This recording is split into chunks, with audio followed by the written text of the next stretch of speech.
Bienvenue à votre espace de partage et d'enseignement sur la parole de Dieu. Nous allons prier avant de commencer. Seigneur, nous voici à tes pieds, nous voulons apprendre de toi. Enseigne-nous les vérités qui vont nous transformer, les vérités qui vont changer nos vies et nos familles.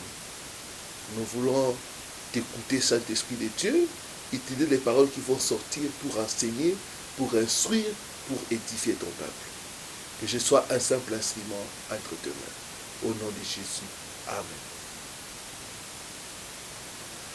Bienvenue à votre émission de partage d'enseignement sur la parole de Dieu.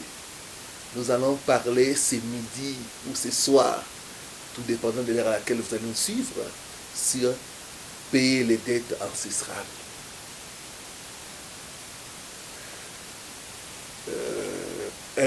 2 Rois chapitre 4 versets 1 à 7. Je lirai seulement les 2 premiers versets et puis nous allons entrer dans la matière. Une femme d'entre les prophètes, une femme d'entre les femmes de fils de prophètes cria à Élisée en disant: ton serviteur mon mari est mort et tu sais que ton serviteur craignait l'Éternel. Or le créancier est venu pour prendre mes 2 enfants et en faire ses esclaves.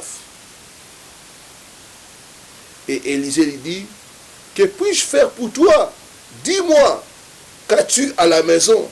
Elle répondit: ta servante n'a rien du tout à la maison qu'un vase d'huile. Que Dieu bénisse sa parole. Frères et sœurs, beaucoup de gens souffrent pour ce qu'ils n'ont pas fait. Et d'autres sont en train de payer les pots cassés de leurs parents. Comme la Bible dit, les parents ont mangé les raisins. Ce sont les dents des enfants qui sont cassés. Les parents ont fait des choses. Ils ne sont plus là. Ce sont les enfants qui payent. Mais tu es là, tu es victime de cette situation-là. Tu ne comprends pas. Tu es en train de payer pour ce que tu n'as pas acheté. Ce message est pour toi. Ce message est pour te dire qu'il y a une voie de sortie. Ce message est là pour te dire qu'avec Jésus-Christ, ta délivrance est possible. Dans notre texte de base, nous voyons que ce monsieur qui était un prophète de Dieu, quand il est décédé, il a laissé à sa femme et à ses enfants des dettes. Quelle histoire triste. Au lieu de laisser à ses enfants un héritage, lui, il laisse à ses enfants les dettes. Et la Bible dit, après le décès, les créanciers sont venus. Et les créanciers ont commencé à s'en prendre à ses enfants. Les enfants ne savaient pas que leur père avait une dette. Des fois, dans nos familles, il y a des non-dits. On ne nous dit pas, mais on constate que les gens ne se marient pas. On ne nous dit pas, on constate que chaque année, nous devons enterrer une personne dans la famille. On ne nous dit pas, mais nous devons perdre chaque fois nos enfants. On n'avait pas dit aux enfants que leur père s'était endetté et que c'était à eux de payer cette dette-là. Les enfants ont été surpris. On vient leur dire: non, on vient vous arrêter. Vous devez aller être esclaves, travailler pour rembourser la dette de vos pères. Combien dans nos sociétés africaines sont en train de travailler pour rembourser la dette de leurs parents?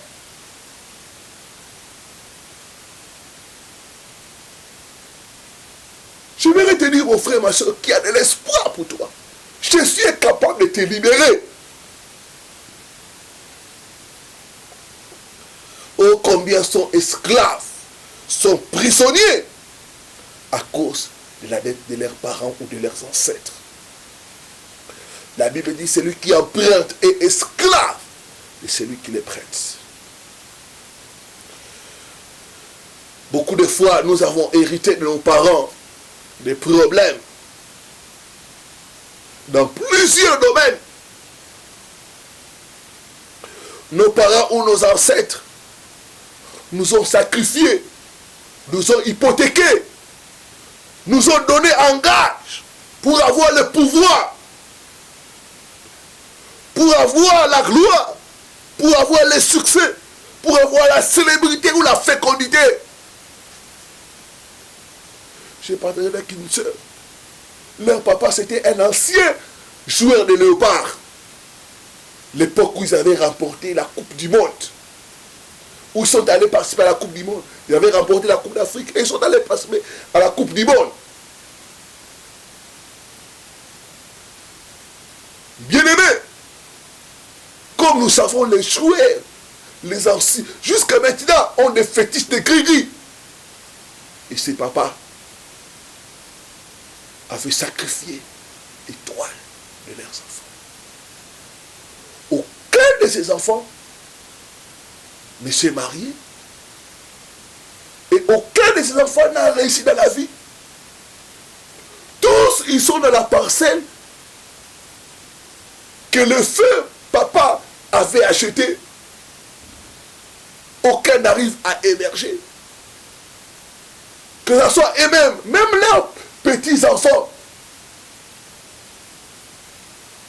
Pourquoi? Parce qu'ils sont en train de payer la dette de leur père. Je ne sais pas, mon frère, mais c'est ton cas.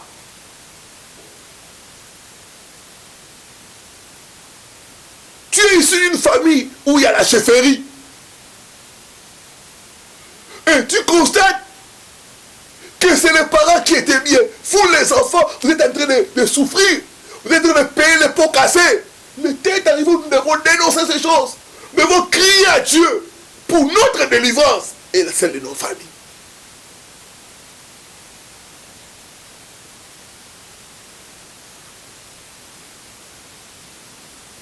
Bien-aimés, nos parents, nos ancêtres ont signé des contrats, de pacte avec le monde des ténèbres. Le diable ne donne rien pour rien. S'il vous donne d'une main, il reprend plus que ce qu'il a donné.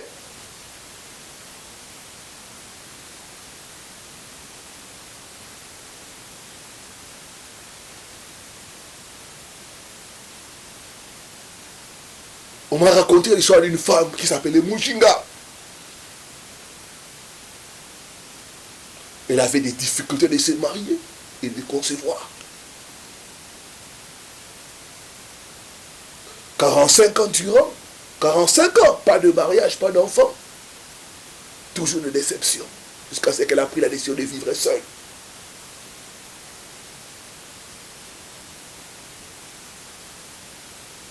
Mais quand cette femme a commencé à rentrer dans son passé, elle va se souvenir de choses qu'elle avait vécues dans la famille. Elle était encore jeune fille à 18 ans. Un monsieur est venu, soi-disant qu'il avait donné la dot à son père. Et que ce monsieur devait prendre la sœur. C'était un vieux papa. La sœur a refusé en prenant de sa maman. Mais sa maman a dit non. Ce monsieur l'a dit, moi j'ai donné mon argent à votre papa. Votre papa a reçu ma dot. Et aujourd'hui, en compétition avec ta mère, tu dis non à ce mariage.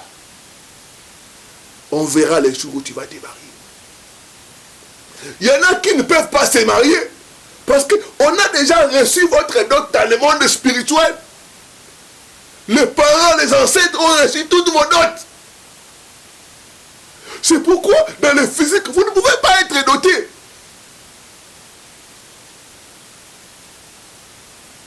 J'ai rencontré une sœur métisse avec le premier homme. Ils Ils ont fait 10 ans. L'homme ne l'a pas honoré.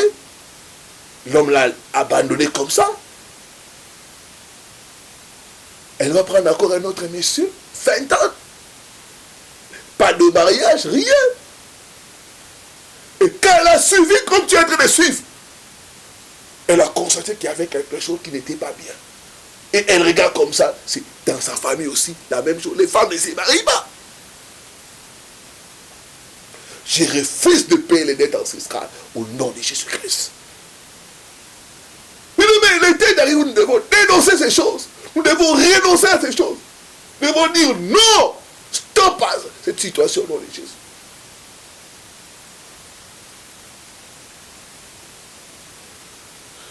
La Bible nous dit ceci.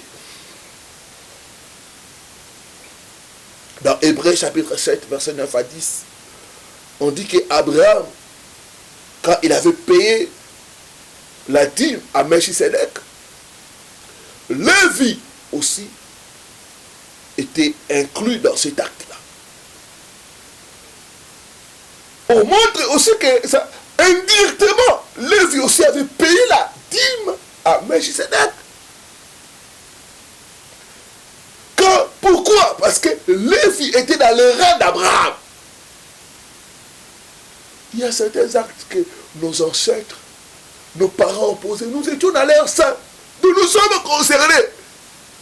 Nous sommes concernés par leurs dettes, par leurs engagements, par leurs contrats qu'ils ont fait dans le monde des ténèbres.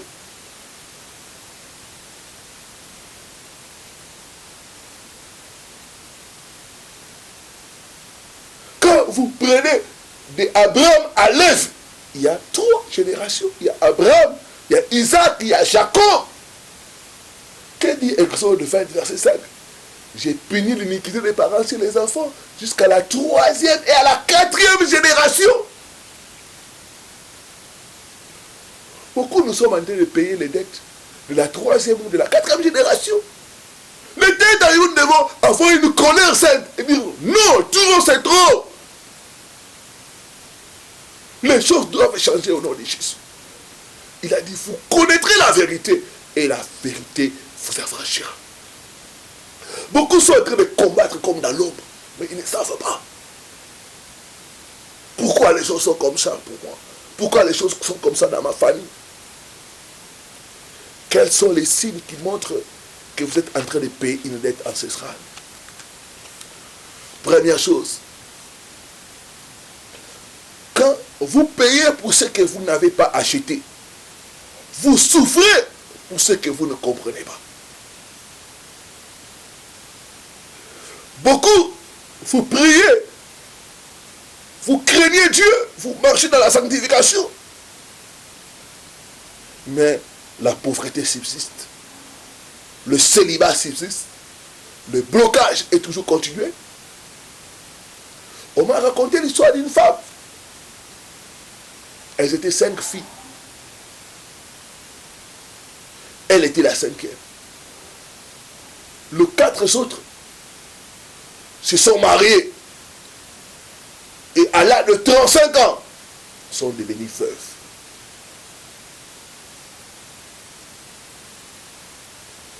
Et elle aussi, à son tour, elle va se marier. Quand elle va atteindre les 32 ans, elle va commencer à avoir peur.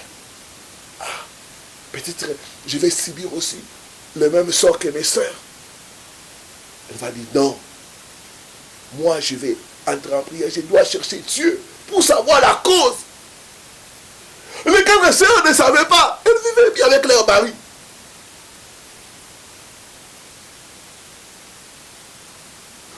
Mais à l'âge de 35 ans, le mari doit décéder. Quand elle est entrée dans la prière,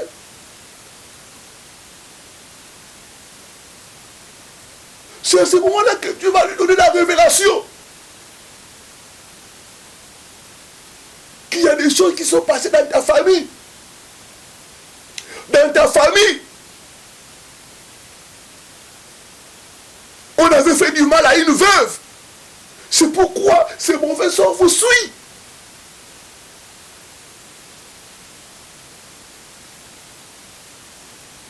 Elle va commencer à mener des enquêtes sur sa famille. C'est alors qu'elle va découvrir que un de ses ancêtres était parmi les gens qui avaient ravi les biens d'une veuve, sa maison, tout. Et cette veuve est entrée dans la forêt. Elle a enlevé les habits, elle a prononcé la maladie. Elle a dit, Dieu, la personne qui m'a fait comme ça, les personnes qui m'ont fait comme ça, que le même âge que moi j'ai, comment j'enlève les habits, que leurs enfants puissent subir le même sort.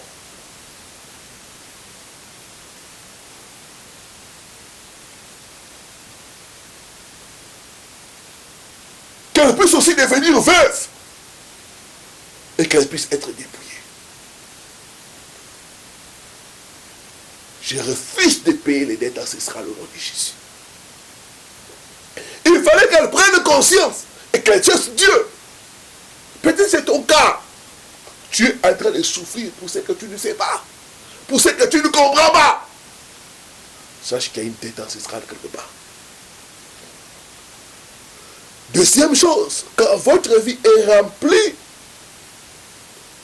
de luttes, de combats, pour étudier, c'était un combat. Pour voyager, un combat. Pour travailler, un combat. Pour se marier, un combat. Pour avoir des enfants, c'est un combat.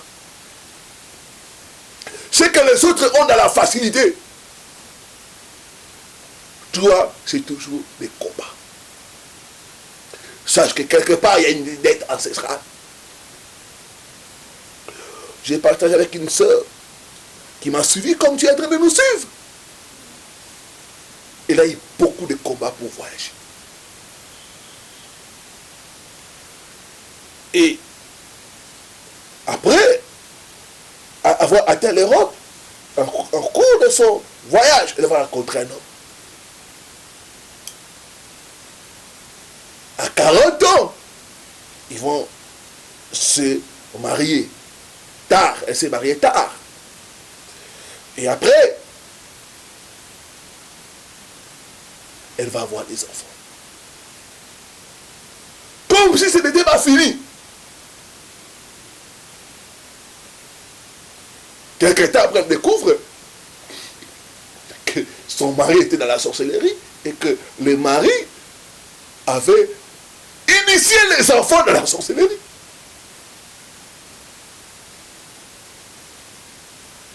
Elle va me dire, pasteur, je me suis marié en retard. J'ai eu ces enfants en retard et ces enfants sont victimes de la sorcellerie.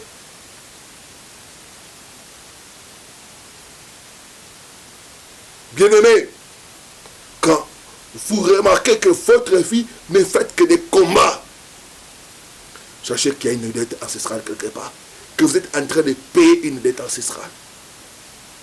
Troisième chose, quand vous êtes victime de la manipulation de la tête. Beaucoup de gens qui ont des problèmes de tête sont en train de payer des dettes ancestrales. Perte de mémoire, incapacité à se concentrer, folie, insomnie, maux de tête chronique, des voix et des bruits, vous entendez chaque fois, c'est des dettes ancestrales. J'ai partagé avec une soeur qui est venue nous voir. C'était à propos des liens de famille. Et elle m'a dit, pasteur, dans notre famille, nous souffrons de folie à tour de rôle. Et quand nous avons commencé à analyser la vie de leur père, nous avons compris que leur papa, c'était un grand professeur d'université qui était dans l'occultisme. Beaucoup de maladies de tête, de problèmes de manipulation de tête sont des conséquences des dettes ancestrales. Les gens sont en train de payer les dettes ancestrales. Quatrième chose, quand vous êtes attiré par des mauvaises personnes. Quand vous remarquez que dans votre vie, vous ne faites que rencontrer des mauvaises personnes. Des faux pasteurs, des faux prophètes, des charlatans, des sorciers, des aventuriers, des escrocs, des gens qui abusent de vous. Sachez que vous êtes en train de payer une dette ancestrale. J'ai parlé avec quelqu'un qui m'a dit, pasteur, je n'ai fait que rencontrer que les hommes qui m'ont abusé de moi, jusqu'à rencontrer même un sorcier qui voulait me sacrifier. Gloire à Dieu qu'elle a eu la vie sauve par la prière. Comment expliquer qu'une personne ne fait que rencontrer de mauvaises personnes? Quelque part, ça ne va pas. Il y a des choses qui sont faites dans la famille. Et quand nous avons demandé qu'est-ce qu'il y a dans la famille, nous avons compris. Que Dieu t'ouvre les cieux pour voir les choses qui sont dans la famille. Il y a des choses qu'on ne nous dit pas. Mais quand vous commencez à constater cela, c'est-à-dire qu'il y a des choses qui sont faites dans la famille. Cinquième chose, quand vous vivez une vie en prison, pas de manifestations, pas de gloire.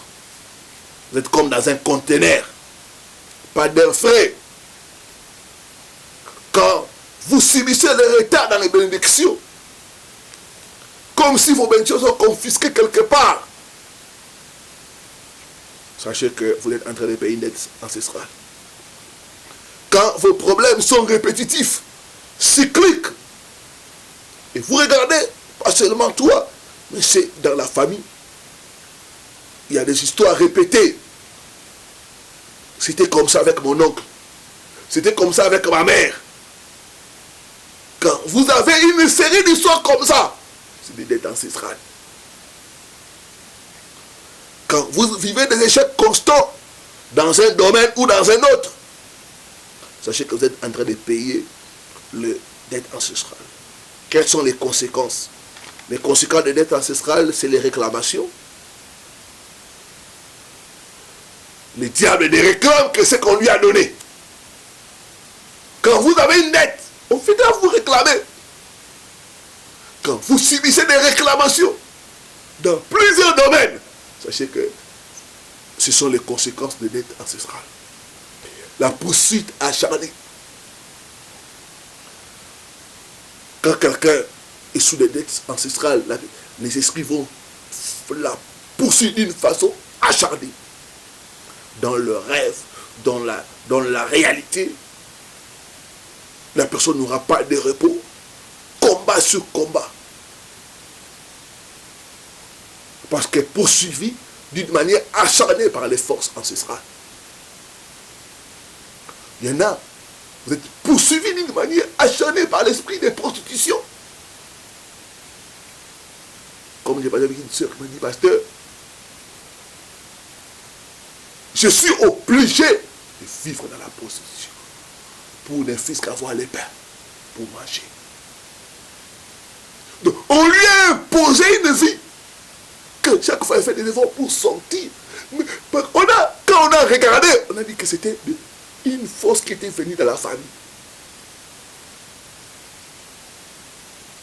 On a tracé son chemin comme ça. Et cet esprit est en train de poursuivre notre esprit d'une manière acharnée. Les expériences horribles dans le rêve. Il y en a qui ont des griffures dans les corps au réveil. Il y en a qui vivent des apparitions mystiques. Des apparitions des serpents, des choses qui circulent dans leur corps. D'autres ont des blessures au réveil, des douleurs sans explication. D'autres sont frappés et violés dans les rêves. D'autres ont tout le temps des cauchemars. D'autres tout le temps ils voient des serpents, des chiens, des crocodiles, des tigres. Que faire? Première chose,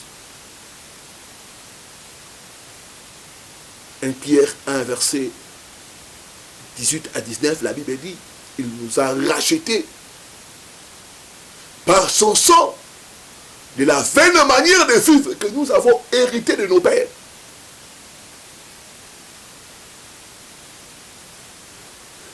Tu dois te repentir profondément de tes péchés, des péchés de tes parents, en t'identifiant.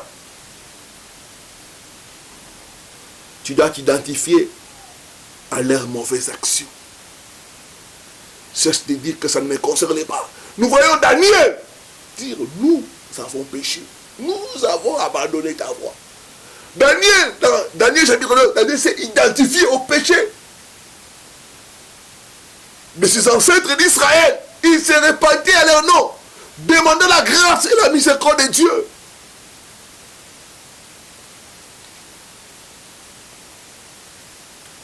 Deuxième chose, tu dois annuler, briser et détruire les alliances, les pactes, les contrats faits avec le monde des ténèbres et qui ont amené les dettes. Bien aimé, tant qu'un contrat n'est pas annulé, ça va continuer. Il faut que quelqu'un se lève pour dénoncer, pour annuler, pour briser ces alliances et ces contrats. Par une personne, les gens peuvent entrer dans le monde des ténèbres. Par une personne aussi, les gens peuvent sortir de cela. Je prie Dieu que tu sois la personne qui va sortir ta famille des dettes ancestrales. Ça demande la détermination et le courage. Tu seras le Gédéon de ta famille au nom de Jésus. Tu seras le Esther de ta famille au nom de Jésus. Troisième chose, tu dois te tenir sur le terrain de l'œuvre accomplie par Christ à la croix. C'est le terrain de notre victoire. Il nous a rachetés par son sang. Il nous a libérés par son sang. Tu dois rappeler à l'ennemi, au diable, aux forces ancestrales, que par le sang de Jésus-Christ, toi tu as été libéré. Il a payé ta dette. Il a payé la dette de ta famille. Tu dois affirmer haut et fort que tu as été racheté par le sang de Christ. Il a payé ta dette. On ne peut pas payer deux fois une dette. Par son sang, il nous a libérés. Il a libéré nos familles au nom de Jésus. Tu dois affirmer haut et fort qu'il t'a libéré des malédictions par sa croix. La Bible dit il s'est fait malédiction afin que la bénédiction d'Abraham repose sur nous. Tu dois affirmer haut et fort qu'il a détruit les documents et les actes qui nous condamnaient. Il n'y a plus de condamnation pour ceux qui sont en Christ Jésus. Tiens-toi sur l'œuvre accomplie à la croix. Utilise les armes de Dieu pour ta victoire, pour la victoire de ta famille. La Bible dit, en ce jour-là, on ne dira plus en Israël ces proverbes. Les enfants ont mangé les raisins. C'est les dents des enfants qui ont été agacés. Chacun mourra pour sa propre faute. Ce jour-là est arrivé quand Christ à la croix, il a dit, tout est accompli. Ce jour est arrivé quand il a tout accompli à la croix pour nous libérer des conséquences, des têtes de nos familles. Tu es libre en Jésus-Christ. Proclame cela. Utilise l'arme de la parole. Déclare cela. Je suis libéré des dettes ancestrales. Je n'ai pas à payer cela parce que Christ a payé cela pour moi. Proclame ta délivrance. Proclame la délivrance de ta famille. Ils l'ont vaincu à cause du sang de Jésus et à cause de la parole de leur témoignage. Utilisez les faits de Dieu. Combattez, résistez, persévérez jusqu'à la victoire, jusqu'au changement. Bien-aimés, le combat de l'hérédité, c'est un combat fort. Des fois, ça peut être long, mais persévérez parce que la victoire est dans votre camp. Je vais prier pour toi qui as été touché. Seigneur, beaucoup d'entre nous, nous souffrons pour ce que nous ne savons pas. Nous souffrons à cause des mauvais héritages. Je viens te demander ta grâce et ta miséricorde. Au nom de nos parents, de nos ancêtres, qui ont vécu dans l'idolâtrie, dans la magie. Aie pitié de nous Aie pitié de nos ancêtres, papa. Ils ont par ignorance fait des pactes avec les mondes des ténèbres. Nous venons dénoncer ces choses-là au nom de Jésus. Nous venons renoncer à ces pactes, à ces alliances, au nom puissant de Jésus-Christ. Nous brisons ces alliances, nous brisons ces pactes. Nous sortons au nom de Jésus-Christ. Que toute malédiction qui pèse sur notre corps de ce que nos ancêtres ont fait soit brisée et annulée au nom de Jésus-Christ. Toi, esprit des ancêtres, je prends autorité sur toi. Je te chasse au nom de Jésus. Libère-nous, libère nos familles au nom de Jésus-Christ. Esprit de destruction, esprit d'enfouissement, esprit de malheur, sors de nos vies, sors de nos familles, au nom puissant de Christ. Ton sang nous a libérés d'être ancestral. Ton sang a payé le prix pour que nous puissions être libres. Nous croyons à l'œuvre accomplie à la croix pour notre délivrance et celle de nos familles. Nous déclarons haut et fort que nous ne payerons plus les dettes de nos ancêtres parce que le sang de Jésus-Christ a coulé pour cela. Nous déclarons haut et fort que nous sommes libérés des mauvais héritages de nos familles au nom de Jésus. Par nous, que ta lumière entre dans nos familles. Que les bonnes choses commencent à arriver dans nos familles. J'ai béni les familles représentées au nom puissant de Jésus-Christ. Que dans nos familles qu'il y ait la lumière. Que dans nos familles qu'il y ait le salut. Que dans nos familles qu'il y ait la délivrance. Qu'il y ait la conversion au nom de Jésus-Christ. Que le Seigneur vous bénisse au nom de Jésus. Amen, amen, amen. N'hésitez pas à nous contacter pour votre délivrance. Parce que la délivrance est un processus. Et n'hésitez pas à partager cette vidéo à plusieurs. Que Dieu vous bénisse. C'était votre serviteur, le révérend Paul Richard.